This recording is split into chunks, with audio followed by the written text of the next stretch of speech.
Bienvenue dans Medit You, le podcast qui inspire et explore la méditation sans tabou. Salut, c'est Delphine, je suis la créatrice de ce podcast. Ensemble, on va parler méditation sans jargon et sans limitation. Si comme nous, tu es curieux, explorateur, que tu sois débutant ou que tu médites depuis 40 ans, tu es ici chez toi. À chaque épisode, j'interviewe des gens qui méditent comme toi et moi. Ils partagent avec nous leurs techniques, leurs astuces, leurs rituels, leurs inspirations et leurs explorations. Ça te dit ? Rejoins-nous sans tabou sur Medit You. Bonjour à tous, un grand merci d'être avec nous encore aujourd'hui. On se retrouve pour ce 3e épisode avec Mickaël, qui au cours des 2 précédents épisodes nous a confié son histoire chaotique, comme il l'a qualifié avec les méditations, la manière dont il a rencontré la méditation, et puis celle dont il médite aujourd'hui, quelles ont été ses méditations peut-être les plus marquantes. Ça, c'était dans l'épisode d'hier. Aujourd'hui, on va être un peu plus sur, dans cet épisode qu'on appelle Medit Genius, on va être un peu plus sur les conseils, les astuces pratiques, les retours d'expérience, si on peut dire. Salut Mickaël, toujours là ? Bonjour Delphine. Super. Alors, ma première question, si tu savais ce que tu sais à présent sur la méditation, mais que tu n'avais jamais médité, genre si tu étais le Mickaël d'il y a 5 ans avant d'aller à ton fameux stage de méditation de pleine conscience, pour ceux qui n'auraient pas suivi, reprenez le premier épisode de la série.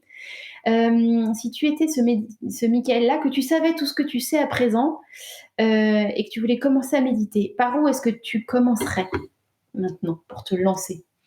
En fait, déjà, alors si je pouvais m'adresser à celui que j'étais, qui avait jamais médité, Ouais. déjà, je lui dirais de sortir de la performance. N'attends pas. L'idée de faire de la méditation, c'est pas de réussir à faire de la méditation.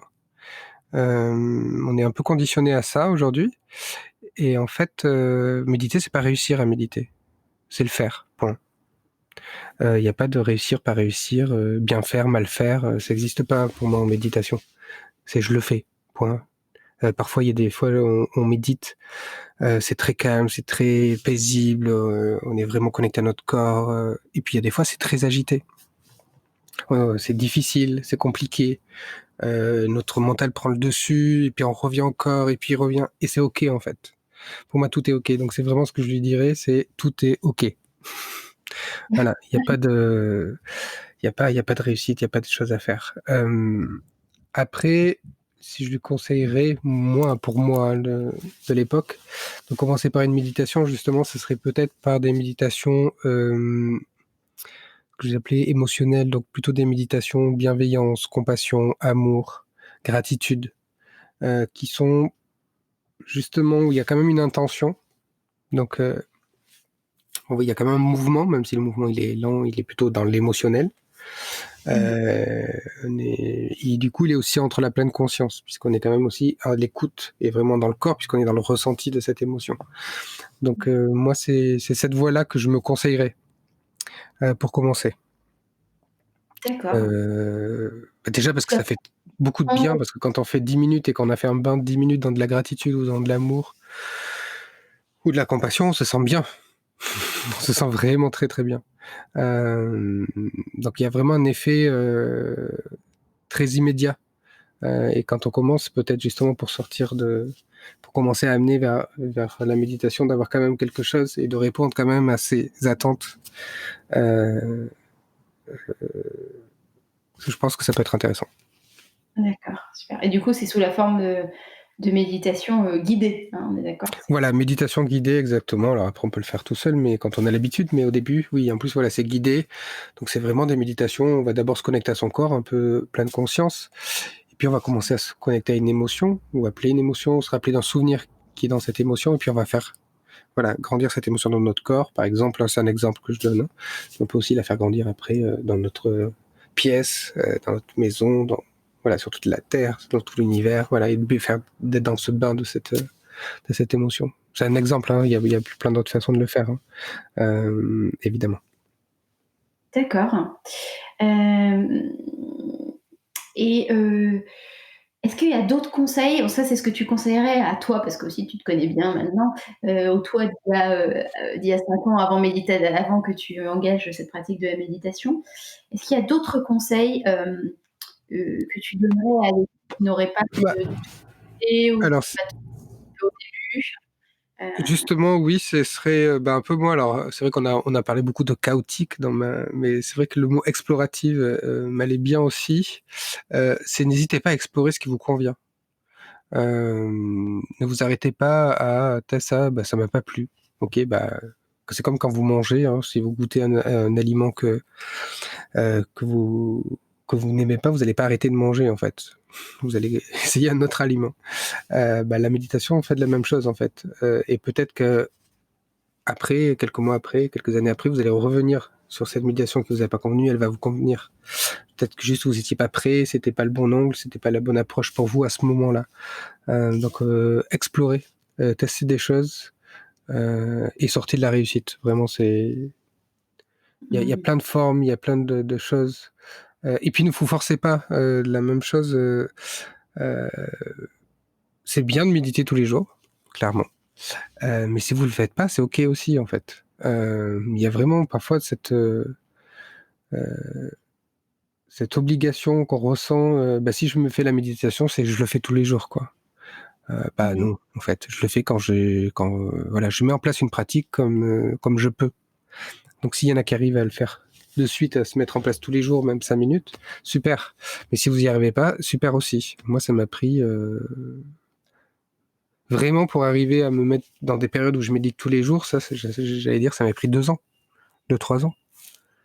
Hem, voilà, avant, c'était impossible, quoi. Mmh. Et c'est OK. En fait, chacun son chemin, le principal, c'est pour moi, c'est d'avancer. C'est pas de bien Chacun son avancer. mmh et surtout ne pas tomber, dans un processus, effectivement d'obligation et qui peut avoir comme corollaire, une éventuelle, même petite, culpabilité: Bah, «Ah, je en l'ai fait». en en effet, la méditation, c'est quand même aussi un sortir du jugement, donc bah, commencer par sortir de se juger soi-même, donc se juger sur sa pratique, j'ai pas réussi à méditer, j'ai le mental qui est parti qui s'est mis en bah, oui, c'est normal, en fait, c'est OK. Je me mets à méditer: «Ah mais je l'ai pas fait tous les jours». Non, sortons du jugement de nous-mêmes, pratiquons, heu et voilà, c'est tout ce qu'il y a à faire, en fait. Mmh. Mmh. Super. Hem, le conseil le plus intuitif ou qui est le plus connu en matière de méditation qui s'est avéré, vrai pour toi, qui a marché pour toi? Parce qu'on entend beaucoup de choses sur la méditation et quel conseil que voilà, plus courant que tu as vraiment vécu et que tu approuves Alors, à je m'a peu conseillé de choses. Donc c'est difficile mais j'allais dire, revenir au corps. d'accord, Revenir aux sensations du corps. d'ac C'est vraiment ce d'ac qui voilà le conseil qui me semble le plus efficace. mmh Dès et que je le conseil repars, dès que j'ai une machine ma machine mentale qui revient, c'est OK. Dès que je m'en aperçois, je reviens au corps. mmh, mmh, d'accord. Et un conseil, contre-intuitif qui pour toi, a quand même du sens? Tu vois une idée qui est peut-être un peu à contre-courant ou qui est pas répandue ou qu'on pratiquerait pas de manière automatique sur la méditation, mais qui toi, t'a aidé Bah, dans ta justement, c'est le fait on pourrait conseiller qu'il faut le faire tous les jours et je pense que c'est vraiment quelque chose d'efficace. Il vaut mieux faire 5 minutes tous les jours qu'1 heure, par semaine, clairement. Mais en fait, c'est OK de pas le faire tous les jours. C'est ça que j'allais dire. C'est un bon conseil de le faire tous les jours, mais vous restez pas coincé à ça, en fait, parce que ça peut être un mmh. conseil qui est limitant et donc de ne pas le faire tous les jours, ça peut être aussi un bon conseil pour certains. Oui, Faites-le quand d'accord. vous le sentez. Ouais, rester à l'écoute. Voilà. Rester à l'écoute de vous-même, quoi. Il faut que ça reste un plaisir. Il faut qu'on soit dans le Ouais, c'est vraiment moi, l'idée, c'était j'ai envie de passer 5 minutes, 10 minutes avec prendre soin de moi. Mmh. Mmh. Voilà. C'est une logique très importante, effectivement, le soin de soi. Euh, un ou des trucs à surtout pas faire? Croire que la méditation règle tout. Pour moi, c'est un piège parfois qu'on peut trouver chez certaines pratiques ou praticiens. J'ai une émotion, je suis stimulé émotionnellement, j'ai du mal à gérer cette émotion, je vais me mettre en méditation. Du coup, en effet, en revenant au corps, je vais, voilà, passer mais en fait, j'ai pas réglé le problème. Si je me suis mis en colère pour quelque chose, ou s'il y a quelque chose qui me met en colère dans la vie, dans ma moment de vie, bah, méditer, en effet, ça va me faire du bien, ça peut me faire sortir de cette colère, ça peut me permettre de redescendre en pression, de me retrouver la paix. Mais est-ce que j'ai réglé le problème de pourquoi ça m'a mis en colère? Non. Donc après, je peux faire d'autres types de méditation qui vont aller qui vont être plus introspectives pour aller chercher justement quel est le besoin dessous qui n'a pas été satisfait. Mais juste de mettre de la pleine conscience pour passer l'émotion, c'est ok pour moi, mais voilà, faire attention parce que il y a des gens, pour moi, c'est un palliatif dans ce cas-là. Donc ça va bien, ça va être intéressant pour se calmer, mais ça va pas expliquer le pourquoi là je me suis mis en colère et du coup quand je vais avoir le stimulus qui va arriver dans ma vie, ben, je vais me remettre en colère. Mmh. Et du coup je pourrais passer ma vie dans le méditatif, mais du coup là je suis plus dans être à l'écoute de moi, mais je suis dans la fuite de moi. Donc ça peut être Mmh. pour moi une dérive voilà, que j'ai pu voir constater chez certaines pratiques ou praticiens. Ouais, d'accord, je comprends. Intéressant. Hem et y a-t-il des ressources au sens, médias ou applis ou ce genre de choses, que tu recommanderais pour les gens voilà, qui se lancent dans la méditation, qui veulent approfondir leur pratique? Tester. J'allais dire tester vraiment, je pense que c'est vraiment aussi intéressant alors les applis, les YouTube, tout ça, c'est intéressant. Je pense que c'est aussi intéressant de faire des pratiques en groupe j'allais dire, IRL quoi, dans la vraie vie. Hem, de se sentir accompagné, d'avoir des gens autour de nous, ça peut être soutenant.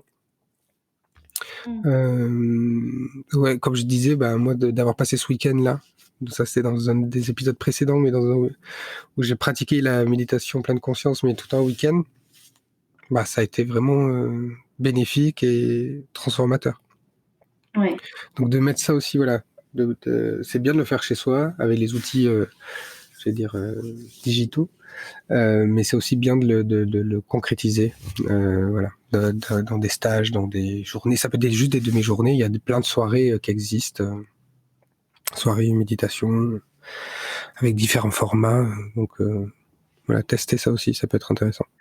Donc aujourd'hui, et une fois qu'on sera, déconfinés, on pourra profiter pleinement à nouveau de tout ça. Une dernière petite question pour clôturer cet épisode du jour.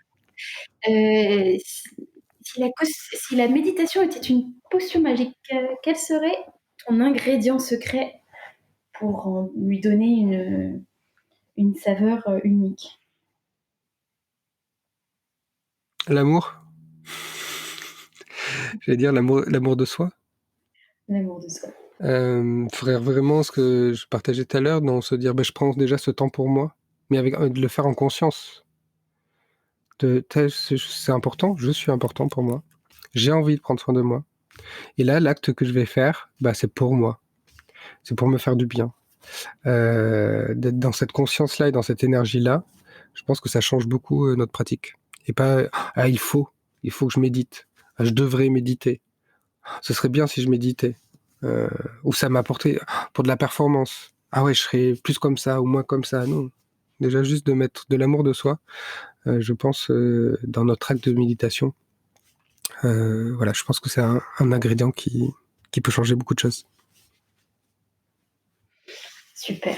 Merci beaucoup. Bah, je pense que tout est dit avec, l'amour et l'amour de soi. Donc pour aujourd'hui, Je trouve que c'est une bonne conclusion. Complètement.